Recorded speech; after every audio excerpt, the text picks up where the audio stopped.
가정을 믿음의 명문가로 세워줄 남편들의 축복 기도문 소개합니다.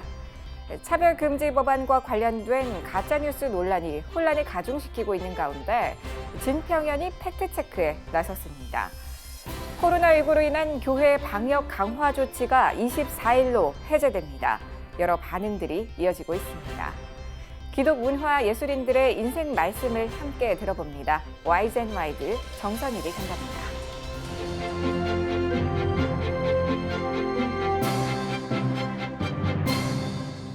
안녕하십니까.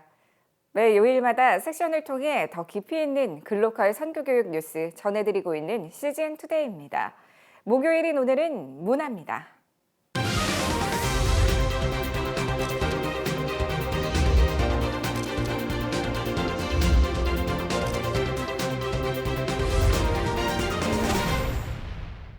은혜가 넘치고 가정이 형통하길 바란다면 남편들이 기도해야 한다고 전하는 책이 출간됐습니다. 가정을 세우는 남편의 기도를 저술한 이대희 목사에게서 남편의 기도에 관해 들어봤습니다. 가정의 질서를 바로 세우고 회복시키기 위해선 각 가정의 영적 제사장으로 부름받은 남편들이 기도해야 합니다. 가정을 세우는 남편의 기도는 이를 위한 성경적 지침을 담은 책입니다.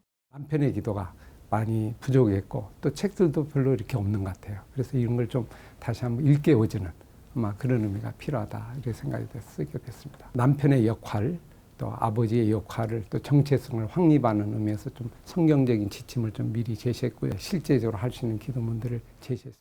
책은 성경에서 남편의 기도를 어떻게 말하고 있는지, 아내를 위해서, 자녀를 위해서 각각 어떻게 기도해야 할지를 설명하며 따라 읽을 수 있는 구체적인 기도문들을 소개했습니다.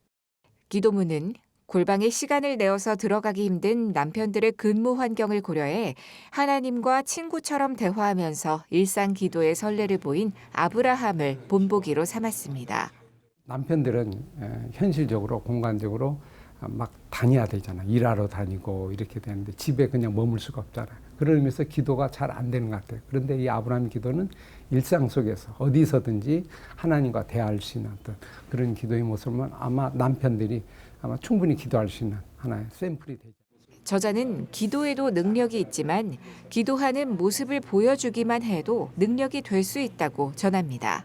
남편의 기도는 큰 능력입니다. 그래서 기도하는 남편, 거기에서 가정이 세워진다. 기도하는 모습 자체, 그 자체가 자녀들에게 권위가 세워지고 부정한 게 많잖아요.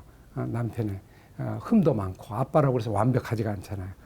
그러나 부족한 거를 하나님께 아뢰는 모습, 그 자체가 오히려 가족들에게 큰 힘이 되지. 무급휴직, 경제난 등 삶의 무게에 지친 남편 자신도 기도를 통해 힘을 얻고 어려움을 극복할 수 있다고 설명합니다. 모든 짐을 다 끌어안고 이렇게 가야 되는 참 마음이 짠한 그런 상황입니다. 그러나 동행하는 우리 주님이 있잖아요. 힘들 때마다 걸어다니면서 힘들 때도 하나님 도와주세요 기도하는 이 기도하는 남편의 모습이 아마 있다고 하면 본인도 힘을 얻게 되고 또 옆에서 보는 가족도 힘을 얻게 되고 또 주변에서도 그걸 통해서 감동을 받는 그런 일이 일어나지 않을까. 30여 년의 말씀 사역을 하는 동안 300여 권의 책을 집필한 이대희 목사의 꿈은 가정을 살릴 수 있는 지혜의 보고를 유산으로 남기는 겁니다. 단 한 권의 책으로 만들어서 한 15,000페이지 정도 이렇게 되는데 유대인의 탈무드처럼 다음 세대까지 계속 이어갈 수 있는 그런 보고, 말씀 보감, 예를 들면 행복한 지혜 보감을 만들어서 할아버지, 엄마, 아빠 3대가 같이 통합해서 이루어지는 그런 어떤 교육 지침서, 그런 매뉴얼을 좀. CGN 투데이 주영입니다. 차별금지 법안과 관련된 가짜 뉴스 논란들이 혼란을 가중시키고 있는 가운데 진정한 평등을 바라며 나쁜 차별금지법을 반대하는 전국연합 진평연과 함께 팩트체크를 진행하고 있습니다. 세 번째 주제는 차별금지법안 속 교육기회의 차별금지는 당연한 조항이라는 뉴스들에 대한 진평연의 입장입니다. 일부 뉴스들은 포괄적 차별금지법안 속 교육기회의 차별금지는 인종, 성별, 장애인, 성소수자, 이주노동자, 비정규직 노동자 등 신분을 이유로 교육받을 기회를 박탈하면 안 된다는 뜻이다라고 보도했습니다. 이에 진평연은 이는 반쪽짜리 사실에 불과하다고 반박에 나섰습니다.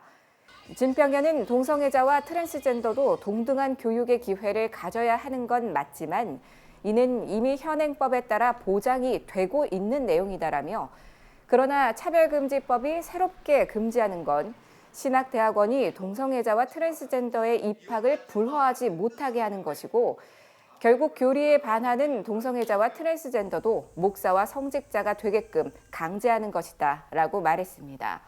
또한 이것을 허락하지 않는 것이 차별금지법의 위반이 되고 이를 계속 막을 경우 이행강제금, 징벌적 손해배상 등 법적 책임을 지게 된다고 밝혔습니다. 또한 차별금지법이 입법이 된 외국에선 이미 동성애자, 트랜스젠더가 성직 임명과 목사 안수도 받고 있다는 것이 팩트고 한국에서도 차별금지 법안이 통과되면 동성애자, 트랜스젠더 목사가 출연하게 될 것이라고 경고했습니다. 코로나19 대유행으로 인한 교회 방역 강화 조치가 24일부터 해제됩니다. 앞서 정부는 지난 10일부터 교회를 대상으로 정규 예배 외 소모임, 행사, 단체 식사 등을 금지하는 방역 강화 조치를 시행한 바 있습니다. 해당 수칙을 위반할 경우 300만 원 이하 벌금 및 집합금지 조치를 부과해 교계의 반발을 샀었습니다. 정세균 국무총리는 22일 오전 정부 서울청사에서 열린 코로나19 중앙재난안전대책본부 회의에서 최근 교회 소모임 등으로 인한 신종 코로나 바이러스 감염증 감염 사례가 거의 발생하지 않았다며 교회 방역 강화 수칙을 해제한다고 발표했습니다. 이어 정 총리는 핵심 방역 수칙 의무화 조치 이전부터 교계 스스로 방역에 앞장서 주신 데 대해 감사하다며 앞으로도 교회가 방역 수칙 생활화에 선도적 역할을 해주실 것으로 믿는다고 전했습니다.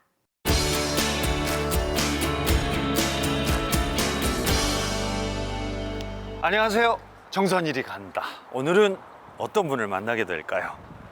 이분은 우리나라 최고의 여성 MC 중에 한 분입니다. 근데 원래 이분은 배우시죠. 뛰어난 미모와 또 그리고 화려한 입담을 자랑하는 정말 MC로서 최고의 주가를 올리고 있는 분입니다. 얼마 전에 이분이 어떤 프로그램에 나오셔서 근데 사실 그 가족의 아픈 얘기를 할 때는 저도 동료 배우랑 함께 있으면서도 저런 아픔을 갖고 있었구나 라고 하는 그런 또 새로운 마음을 느낀 적도 있는데요.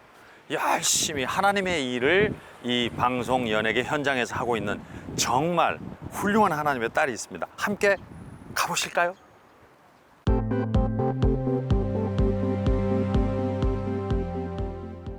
자, 여기는 일산에 있는 EBS 스튜디오입니다. 원희 씨가 오늘 녹화가 조금 늦게 끝나는 것 같은데요. 이제 끝났습니다. 아이고, 아유, 선배님. 어서 오시오, 어서 오세요. 아유, 여기까지. 아유, 안녕하세요.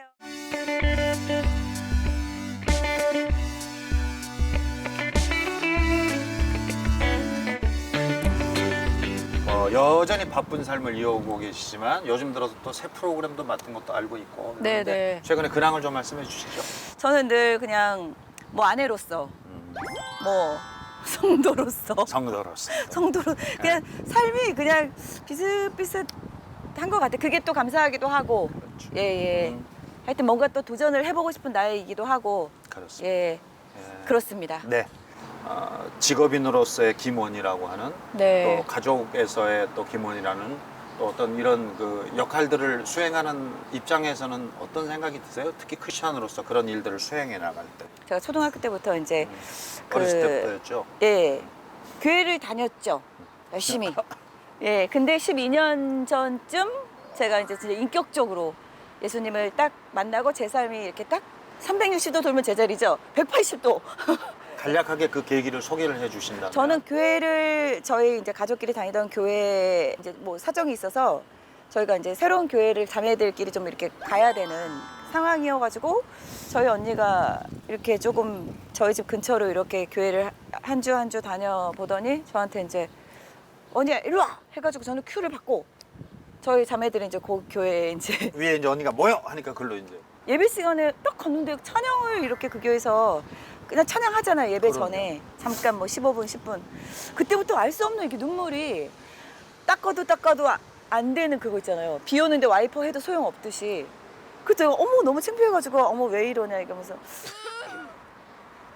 그리고 말씀을 듣고 희한하게 누가 시킨 것도 아닌데 그 주부터 제가 주일 예배를 빠지지 않고 그때부터. 근데 성수를 하게 됐군요. 예, 누가 시키지 않았는데 어허. 그때 아마도 저에게 이제 찾아오신 것 같아요. 성령께서 성령께서 은혜로 임하셔서 그때 이후로 제가 신앙인, 예전에는 뭐 종교인으로 살았다면 신앙인으로 살면서 굉장히 그 책임감도 조금 생겼어요. 왜냐면 제가 막 은혜를 막 받고 나니까 막 주님께 드리고 싶은 거예요. 신앙인이 함부로 뭐 주님의 은혜라고 뭐 제가 자랑하는 것도 좋지만 그 이면에 내가 책임감 있게 또 나로 인해서 실족할 수 있는 사람도 있고, 연예인이다 보니까는 그냥 가만히 둬도 이렇게 수면 위에 이렇게 칭찬도 많이 받고 그러잖아요. 질책도 그럼, 많이 받지만 그러면서 되게 책임감 있게 신앙생활을 해야겠다. 말씀을 그때부터 읽었거든요. 제가 신앙생활을 한 30 몇 년을 했는데 해왔지만 그때부터 말씀이 특별하게 더 느껴지죠. 더가 아니라 제가 깡통이었거든요. 정말 제가 성경책을 직접 펴가지고 아 하나님 말씀이다. 내가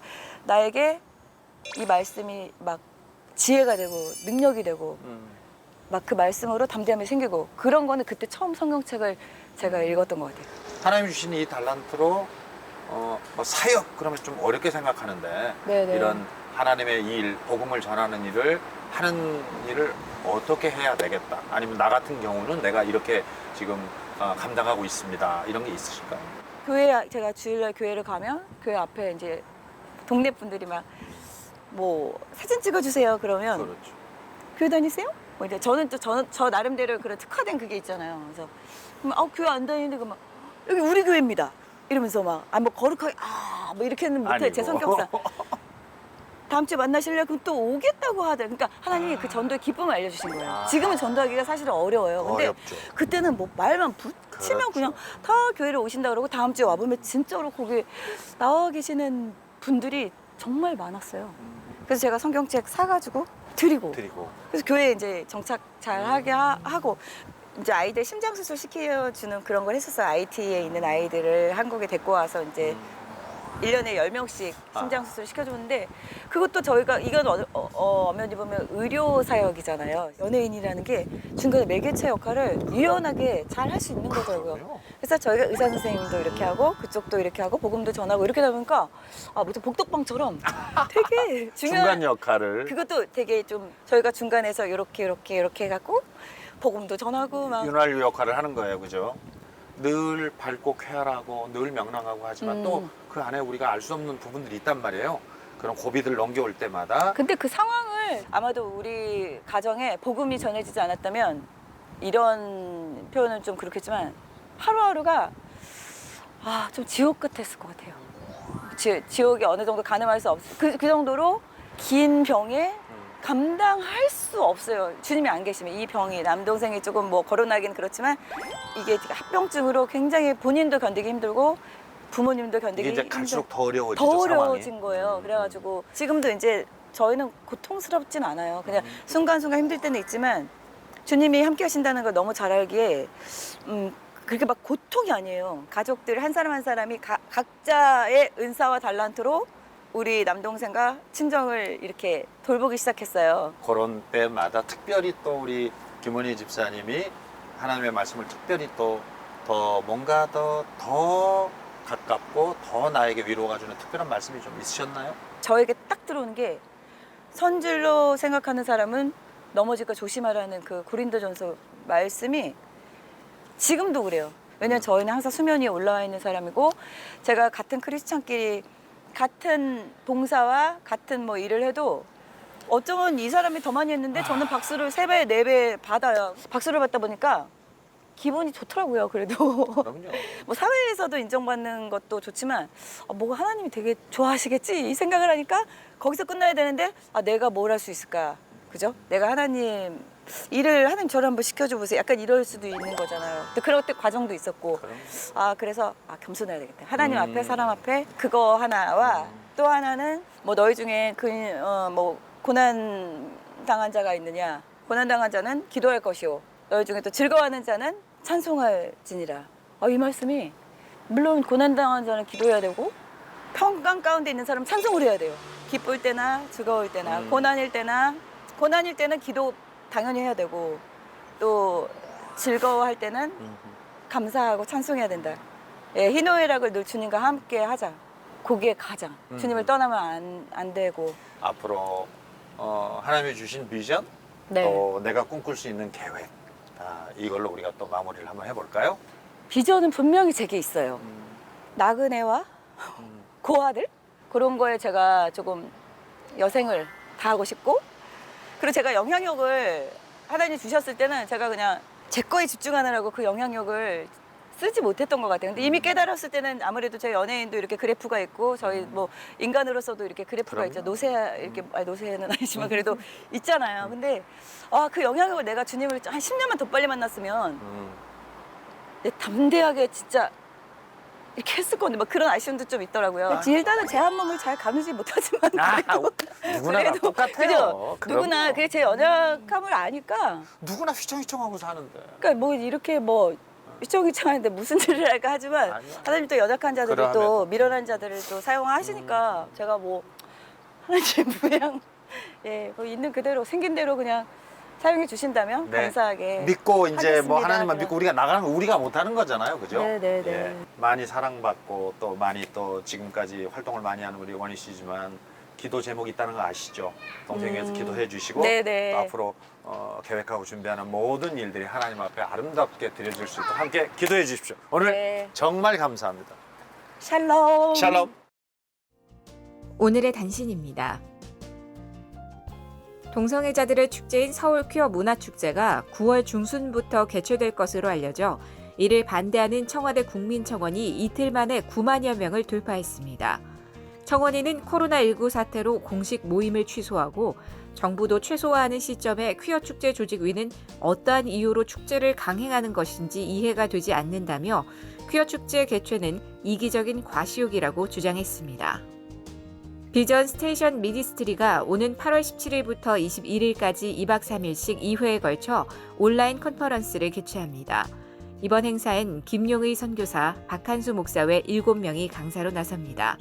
단체의 대표 황성은 목사는 오프라인 수련회가 막혔다고 다음 세대와 청년들의 신앙 훈련을 포기할 수 없기에 온라인으로 준비했다고 전했습니다. 신청 방법과 자세한 일정은 비전 스테이션 홈페이지를 참고하실 수 있습니다. 한국세계선교협의회가 23일부터 25일까지 강원도 평창 인터컨티넨탈 호텔에서 포스트 코로나 시대의 선교 전략을 주제로 평창 포럼 2020을 개최합니다. 포럼에선 국내외 선교계에서 50인을 초청해 디지털 선교 플랫폼, 선교사 재교육 및 재배치 등 코로나19 이후의 선교 전략을 모색할 예정입니다. 감리회 청년회 전국연합회가 제1회 청년사역 성공사례 공모전을 진행합니다. 글, 사진, 영상, 그림 등 2010년 이후 청년사역과 관련한 모든 자료를 제출할 수 있으며 오는 8월 17일까지 우편 및 이메일을 통해 접수받으며 자세한 사항은 감리회 홈페이지나 청년회 홈페이지를 통해 확인할 수 있습니다. 시즌투데이는 더 넓게, 더 지혜롭게 세상에 바로 서고자 하는 그리스도인들을 위한 눈이 되겠습니다. 시청해주셔서 고맙습니다.